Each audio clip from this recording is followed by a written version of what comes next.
Hello, my name is Ghostbit, and I possess pixels to do my bidding. And today I present you Pixel Art Challenge number 2. I had such a blast in my last challenge that I had to do it again.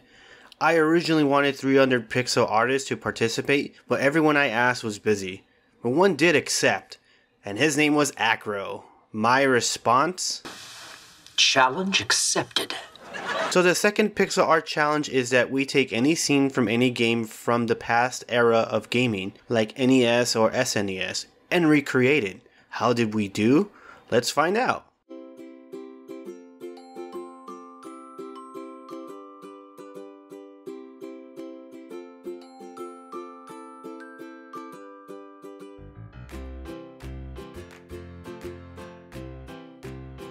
Okay, so the game I'm doing is Adventure Island 2. I remember playing this game a long time ago, so it was on my mind recently. I am currently using 200 by 200 canvas size, and I'm using Journey's color palette. My thought process was to just lay out the foreground as I saw it in the original scene. So I saw how the original ocean floor was, and I felt like doing a different pattern. So at this time I was getting in the groove of adding my own flair to it. So I went for a simple dithering for the ocean floor. And for the rocks, I went with a simple pattern, instead of the ones I saw in the original version. So now I began the crab, and honestly I spent tons of time with them. When I saw the scene originally, the crab boss drew me in, so I wanted to make sure I captured that feeling.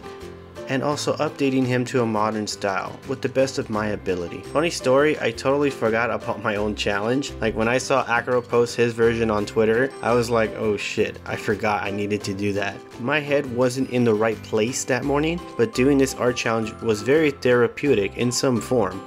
I felt better once I finished, and I personally felt like I could have done better, but I felt bad for almost forgetting my own challenge, so I added an extra restriction to myself to finish this in 2 hours tops. I skipped out on the spikes because I liked the shape of the crab. Overall, I felt like I captured the look I wanted to achieve. Next came the main character, and at this point I was relying heavily on how he looked in the original and as to what or how I can update him. Honestly, I was very nervous when I got to the main player, but overall the results came out better than I imagined it would.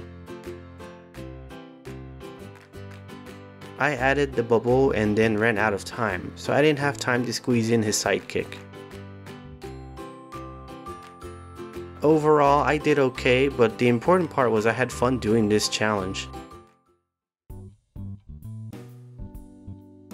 So when Ghostbit asked me to do this art challenge, I thought it'd be really fun to do. It was awesome to participate in such a unique challenge. But didn't Googus do this challenge like a week ago? Shut up, shut up, shut up! I've honestly only been making pixel art for my own games nowadays, so it was really refreshing to work on something just for fun. Not that making games isn't fun, whatever, you know what I mean. It took me a while to find the perfect game to recreate, but I ultimately decided to recreate Ice Climber for the NES. I chose this game because of its simplistic scenery, and I feel like this game isn't talked about that much. Once I found the screenshot I wanted to use, I went straight to work. I was originally planning on recreating the entire image, but it seemed like there was too much empty space, so I ultimately recreated the lower half since it's the part of the image that has the most action. I first started with recreating Popo, the ice climber you play in the single player mode. Now most of you probably may know this character from the Super Smash Bros. Series, which I ended up using that design as a base since there wasn't really that much artwork of his original appearance. Drawing Popo's sprite was honestly the hardest part of this whole piece for me, because I wasn't entirely sure what art style to use, and I spent a long time working on his proportions. Especially his face and feet. I don't know why those two parts were just so hard for me.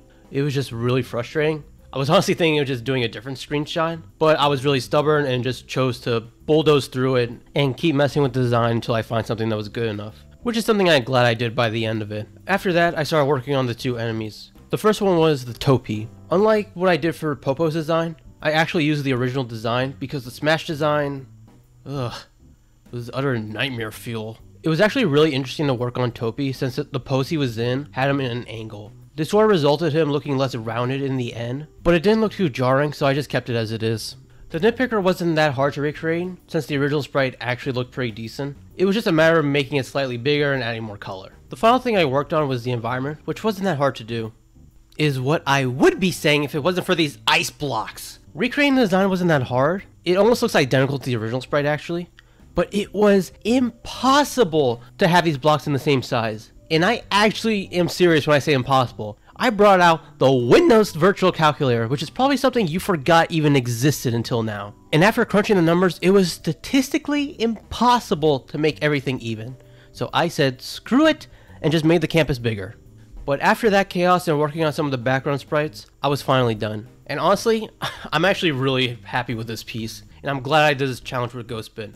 So yeah, thanks again for having me. It was a pleasure working with you. For anyone who enjoyed hearing from me, I have my own YouTube channel where I do devlogs on a game I'm working on called Little Cherry's Tree. If you like what you see here, you'll probably enjoy my videos. I honestly don't know if Ghostbit's going to link my channel as of recording this, but I don't care either way. It's not that hard to find me. You just gotta search up Acro Projects and I'll be the first thing you see. Wait, who is this? So that's the end of our pixel art challenge number 2. Both me and Acro did a fantastic job, and we really pushed our limits with this one here. Personally, I think his was way better. His style was definitely shown here, and the colors to the way the foreground and background. Now, I am looking to do one more pixel art challenge, and then that's it. I'm looking to make this like a limited series for now, unless there's high demand or there's tons of other pixel artists that wish to participate. If you are interested, let me know down in the comment section, or if you follow me on Twitter, just DM me. If you wish to be a part of the next pixel art challenge, I am looking for 3 other pixel artists. Please make sure you like and subscribe, and this is Ghostbit, and I'll see you on the next adventure.